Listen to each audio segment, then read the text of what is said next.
Welcome everybody to this very quick lecture on innovating and innovation, and particularly innovation for sustainability. Many thanks in particular for having me at as part of your lecture at Manchester Metropolitan University. Many thanks also, of course, go to Helen and Bimal, your lecturers, who kindly invited me to join this session. My name is Laasch. I'm the author of the textbook that you see here, which I understand is a book which is quite widely used at your university as well, which I find great, of course. Chapter 12, Innovating itself. Well, if you think about innovation and the activity, the practice of innovating, of course, sustainability-oriented innovation is something that is quite important in that context. Sustainability-oriented innovation in that word cloud is down here. But at the same time, it is something that's very much embedded into all of the other innovation practices, the frameworks that we need to know and to understand innovation practices better, but also into the very hands-on practicing of innovation by managers in business organizations. And this is what we're trying to do with this session, to give you a very, very quick run through all of those different kind of main frameworks, concepts, practices that you might be interested in if you want to understand sustainability-oriented innovation better. So learning goals here. We will look at the how management and innovation actually intersect, innovative management and the management mode of innovation, different types of innovations, from innovation practices to systems, commercial innovation, social innovations, and so on. And we will try to understand what makes a responsible innovation, a innovation that is in a certain way good, either in process or in outcome, ideally in both, in process and in outcome. And an interesting fact, if you think particularly about sustainability-oriented innovation, is this one up here. So among mainstream managers, normal managers in an organization, not having sustainability or responsibility or ethics in their job description, 69% of those people actually believe that sustainability is a driver and enabler of innovation. 21%, no big surprise there, believe it has no effect. 6% don't know, and 4% believe it has a negative impact. Interesting, isn't it? But it seems to matter in one way or another, sustainability-oriented innovation. What is innovation all about? Many people might automatically think about technology, and particularly high tech, like this robot manufacturing facility here that Elon Musk is having a close look at. But innovation or innovating is about much more as well. So think about topics like patenting, think about creativity, like personal creativity, think about creative group processes. So there's a variety of topics that sit at the intersection of innovating and management. And if you have the time, have a close look at this introductory case of our book chapter, which is about innovating happens at Tesla. Crazy things like, for instance, open patenting. So as opposed to using patents to protect your intellectual property, they're actually opening up their patents, particularly about electric mobility, so sustainability innovation topic. They open up their patents to everybody because they want the industry itself to transition faster to electronic or electric mobility and towards sustainability. So quite crazy, isn't it? You put so much money into your patenting efforts, into innovating new technologies, and then you just open it up to anybody else for free to use, isn't it? But that's what sustainability-oriented innovation often does. It turns the normal logic of innovation upside down. Good. What's innovation itself? Very important, I think, is the future creating aspect of innovation, because innovation can very fundamentally change the way things work, change the way our world works, change the way management and businesses work. So in a way, it's actually something that creates the world of the future. Not gonna bother you with a lot of that kind of definition work here, but one thing that is important in terms of future generating, the future generating capacity of innovation, of course, is to look at what certain advances, innovative advances, have done to our world. So you can start very early on in before 1800. So think about mechanization, think about textile weaving, mechanized textile weaving production. Think about water power. Think about the ability to build machines from iron. So if we wouldn't have any of that, our world would look very, very different from today. And back then, it was what was the first step towards the Industrial Revolution. Without the Industrial Revolution, so an innovation of management at the entire economy level, global economy level, has created the possibility of many, many workers before being employed in agriculture now being able to move to the cities. So cities changed, a new future, the way we're living right now. So that kind of generation making of the mega city, of the big cities, that's what happened back then. We wouldn't have those without it. But also we wouldn't have cheap mass consumer products. So what our consumption patterns are built on nowadays. Is it a good thing? Is it a bad thing? I leave that decision to you. But what we can see is the world today actually has been shaped by innovations several hundred of years ago. And you can see the different types of innovations and also the currently ongoing innovations that will shape and make the future world that we will live in for a while, and that our children and grandchildren will live in as well. So trying to structure this very large field of innovation and innovating a little bit. So at the very center, at the foundation of it is novelty. So novelty being able to find something or promote something or introduce something that hasn't been there before, or at least not in that form. Exploration is the question, how do we get to that novelty? How do we produce novelty? And then exploitation of that novelty, what do we do with it? And the way how we will talk about it is that we'll first talk about the innovation mode of management. So how can management itself be innovative? Then ambidextrous management. So how can we do exploration and exploitation? That's what we mean with ambidexterity, with two hands, right and left, exploration and exploitation. Then we look at the innovation process and how we can understand that a little bit better and move it towards sustainability-oriented innovations. And then we will have a final look at all of the different varieties of innovation, and we'll see how can we make actually something that we could label as good innovation. What does good innovation actually mean? So management and innovation.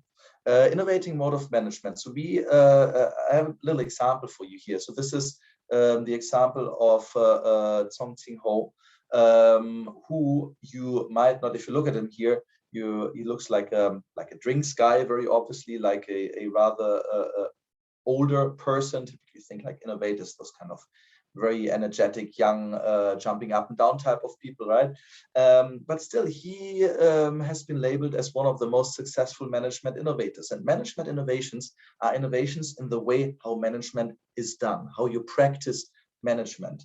So he's done very, very interesting things, often incremental innovations, so not kind of big world-changing innovations, but he's been said to have been successful because of those incremental management innovation, and to have moved from a individual person selling drinks to a local school within 20 years to having China's biggest drinks empire. So if you're interested in how that happened, have a close look at the case that we have in the chapter.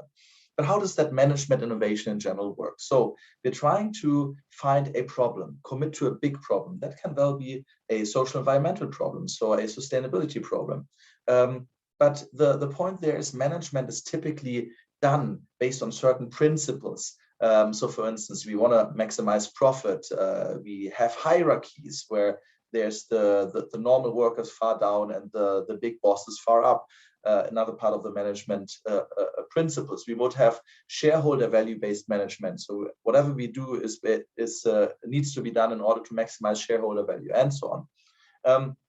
So the idea is actually, if you want to innovate management for sustainability, we have to question those assumptions, have to think, how could we actually change those and build different management practices on new assumptions? So for instance, how about we move from shareholder value maximization to stakeholder value maximization? So all of the different groups that are related to our managerial activities, communities, well, of course, also customers, of course, also our owners, but also the environment itself, so the local ecosystem, or you could think about the political stakeholders as well around you.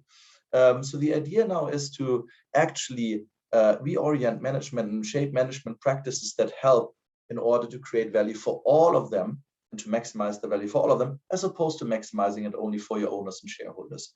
Then you deconstruct your management orthodoxy. So think about, okay, the things that have always been done that way, why are we actually doing them that way? Why don't we do them differently? And how could we start do it differently? And this is where the power of analogy comes in, and finding new ways of doing it.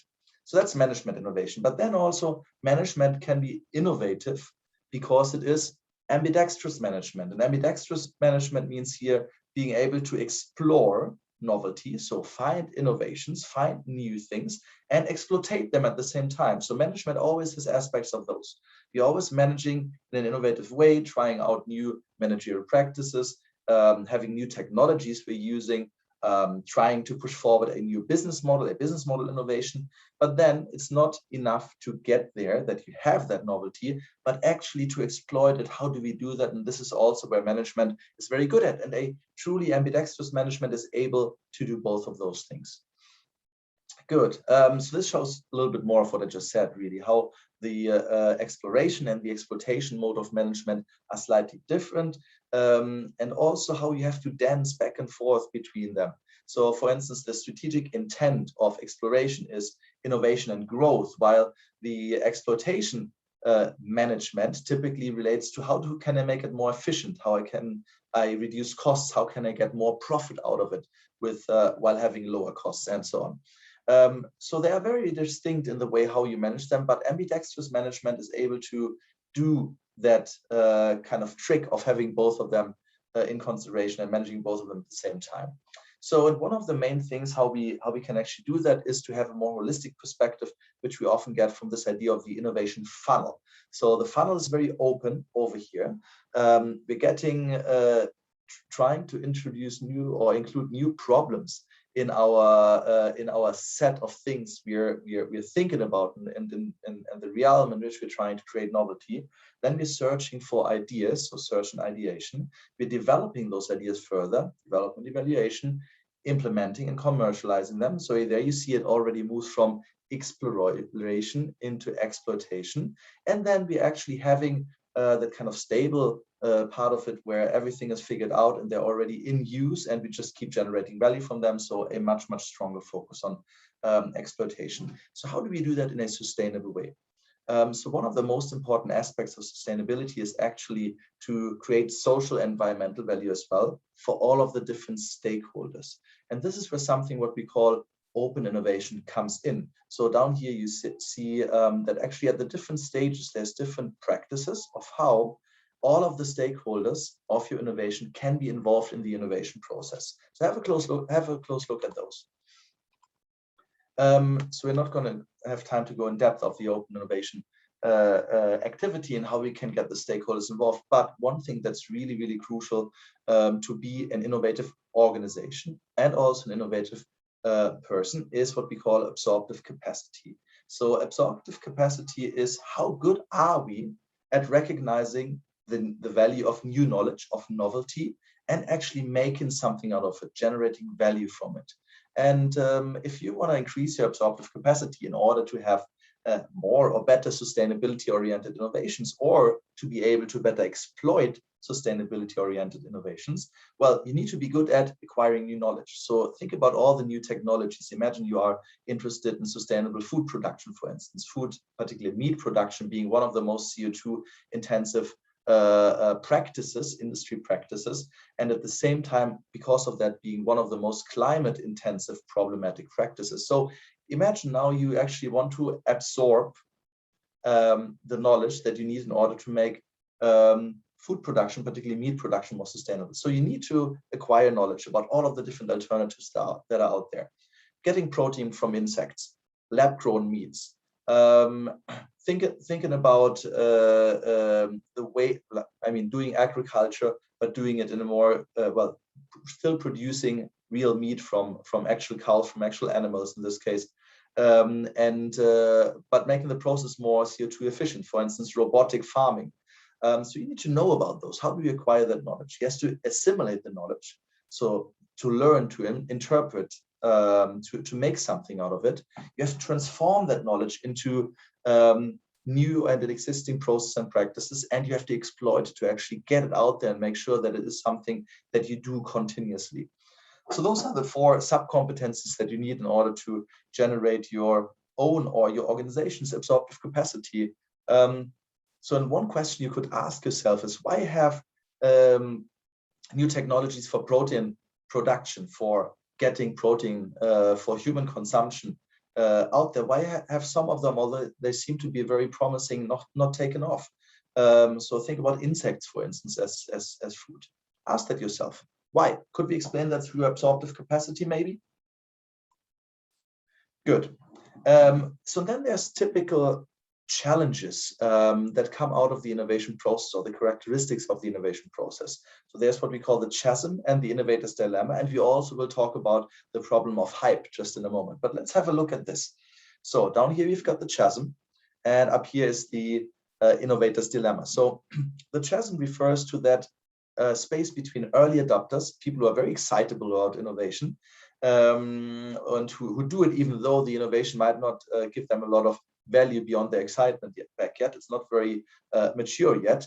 But then the problem is the next big group, the early majority, which we have over here, they actually already need a very, very well developed kind of form of innovation, a product or a new business model or a technology, in order to make their adoption decision. So the problem is, how do we bridge that chasm? How do we actually move beyond the early adopters? And how do we develop our product or our business model or technology to a degree that actually is acceptable for the early majority, although for a while we're in that chasm, nobody's going to buy it or pay money for our innovation. That's one. Then there's the dilemma zone as well, and that's between the early majority and the late majority. Here the question is, what am I going to do? Will I focus on exploiting my existing innovations, and I will emphasize my efforts to sell to the late majority, to exploit my existing innovation? Or should I actually at this point in time already go into a new innovation cycle and produce a new novelty in order to keep growing my revenue, my adoptions? Well, ideally you would do both, but often, as we said before, ambidexterity is quite a scarce skill among managers and in organizations. So often you have to make that decision.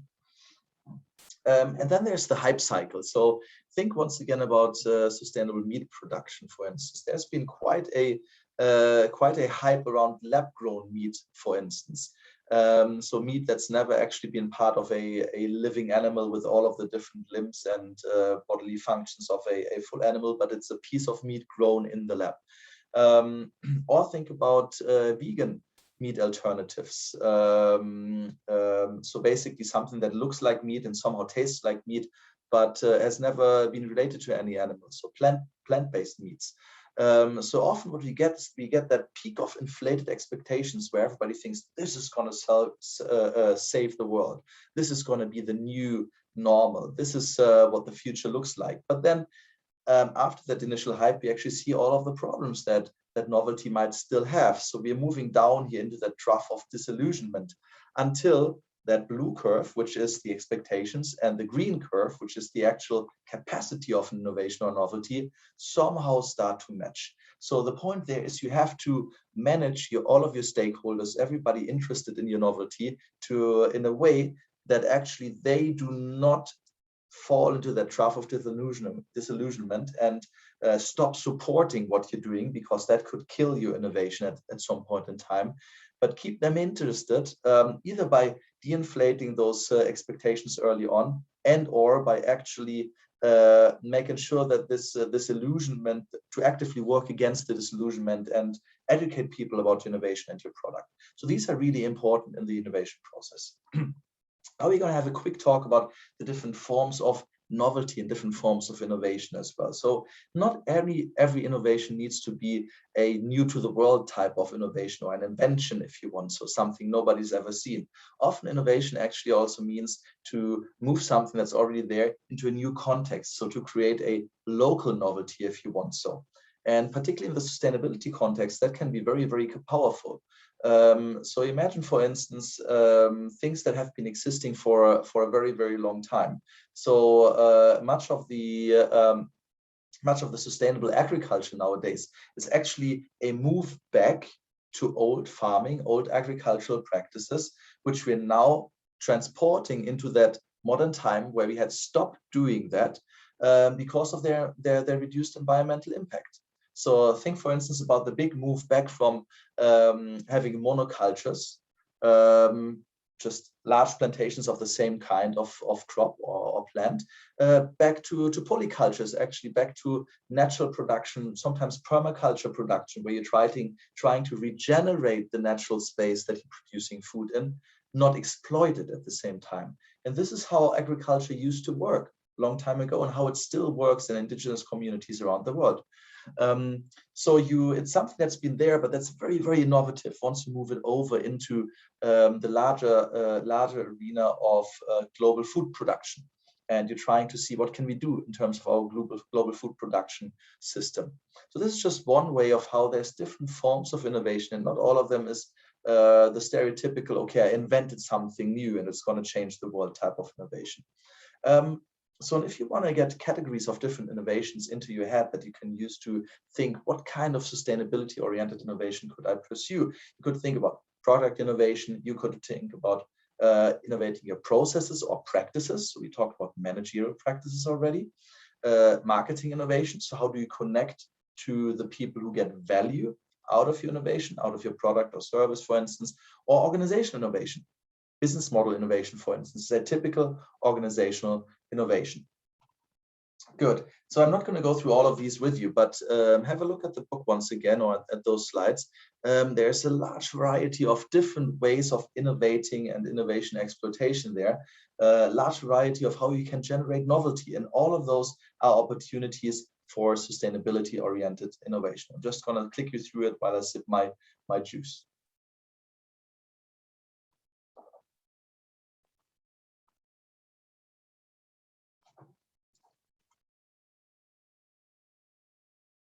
Good. 4 pages of innovation frameworks. Now the question is, what is actually good innovation? Is it all about sustainability-oriented innovation, innovation for sustainability, or is it maybe something called responsible innovation? Maybe you've heard about social innovation. What is good innovation? Is it about ethics? I don't know. Let's find out together. So if you want to frame it in a very, very broad way. So good innovation creates good futures, because we said innovation is about future making through good conduct in the process. So it's about the outcome, and it's about the innovation process as well. And one form that has been hyped a lot is the idea of social innovation. And social innovation is creating novelty that actually addresses some kind of social need, that creates a social good or opportunity through a novel practice or institution. But, well, actually, that's the original definition of social innovation. But you could actually apply social innovation on all of those different types of innovations you've seen in that table earlier on. So there could also be a product that's a social innovation if that product actually addresses a social need or opportunity and generates a social good. And one really good example I like is the skateboard company, Proper Gnar. They are LA-based. The founder is Latosha Stone. Everybody on her team are women, while if you look at all of the other skateboard companies, everybody on their teams used to be men. Actually, that starts to change because they start copying to some degree what Latosha has done there for the big companies as well. So they've got women themes. So that's one of the design of her skateboard decks, for instance. Who would have thought that a mom with her baby can be on the back of a skateboard deck? Isn't that awesome? So the idea here is actually to drive a social cause, a social good, emancipation in this case, in that particular space of skateboarding. Emancipation itself obviously is not a novelty. It's something that many people have been striving for centuries now, but it hadn't come to the skateboarding industry. So that's a really good, interesting way of innovating a social business model. So the whole business model of that company, Proper Gnar, is centered on that social cause of emancipation and giving women their space in skateboarding. And often the social innovation process has exactly this. So you have certain institutions, so things that are being taken for granted over here. For instance, skateboarding is a guy's sport. That's an institution, that's something that's taken for granted. And that also translates itself into companies that always run by guys, very often by famous skateboarders. So that institution, on the one hand, can enable, it can help to further social good, but in this case, it actually is the very problem of it. So in a way, you have to change social systems. There's a certain agency. So the agent in this case would be Laasch herself, who had the new idea. How about we build a business model around the cause of emancipation, a female business models, and that's how the social innovation process often plays out. So often social innovations are hybrids of different elements that come together. Often they're actually cutting across organizations, sectors, or disciplines. So of course, in emancipation, female emancipation is not something that only is in the skateboarding discipline or only in the business discipline, if you want. So it goes across sectors. It's a governmental concern as well, not only a business concern, not only a private citizen's concern. And of course, across organizational boundaries. It doesn't stay in that small business that Laasch has built there. And very often it rechanges, it reweaves the social relationships of the world. So now skateboarding has become, to a large degree, a sport that's open for women. The Olympics have done quite a big move into that direction as well.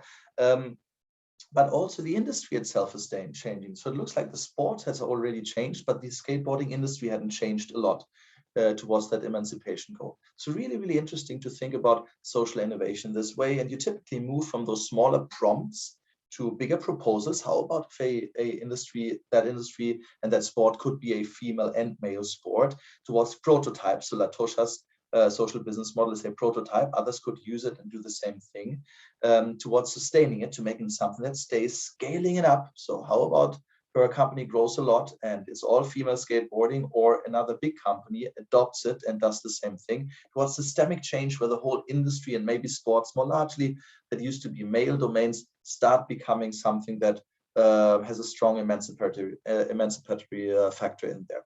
So, and being in the management context here, what's particularly interesting is one form of social innovation that I call responsible management innovation. So you are actually creating social good by innovating managerial practices. So think, for instance, about our waste crisis. So one of the typical ways of producing is take, make, waste. We get some kind of raw materials or some kind of inputs, we make something out of it, we sell it on, and it's being thrown away. So it's linear, it goes into one direction. So how about if we were actually able to make that circular? So something that actually doesn't end up in the waste bin or somewhere in the earth, not decaying, staying there forever, but something that actually is being reintegrated to the cycle. So one of my favorite cases there, also for sustainability-oriented social innovation, is the jeans company that actually is not selling jeans, but they're leasing jeans out to people. So people would actually get their jeans for a year and they pay a membership fee, and then afterwards they can send them back, or they can actually keep them if they want to, or they can send it back later if they want to, after 2 years and so on. So you're kind of closing the loop. If they're being sent back, what happens is that the jeans is being looked after, seeing if there's any problems with it that need repair. And for a while, they were actually having a small tag in the jeans from every previous owner, saying something that they had done with the jeans. So somebody was hiked up a mountain, somebody else had their first baby while wearing that jeans, for the men probably.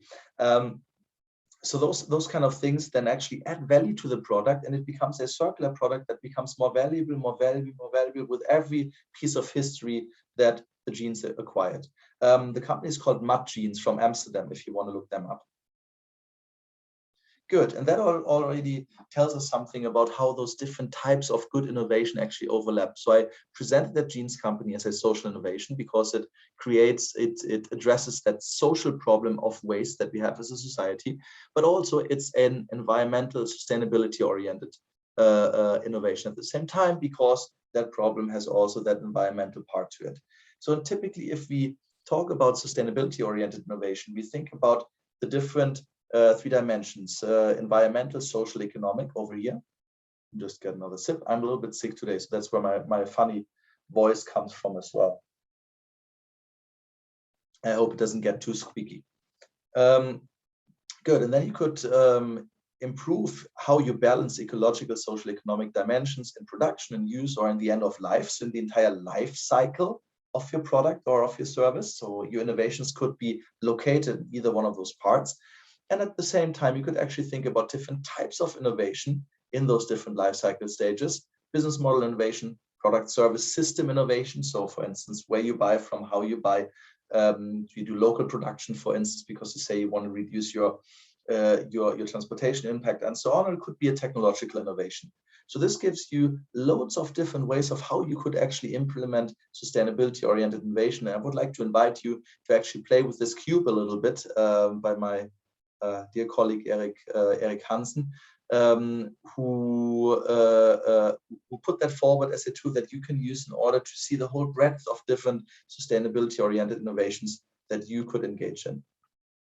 Good. Another really good tool is the Natural Steps science-based systems conditions. I'm not going to go through all of them because we're running out of time here, but have a look at that list, because each of those points up here gives you a criterion for finding out if what you're doing is actually sustainable or based on sustainability principle or not. So you can use that list not to find out if there's any unsustainable consequences of your innovation. Very, very helpful.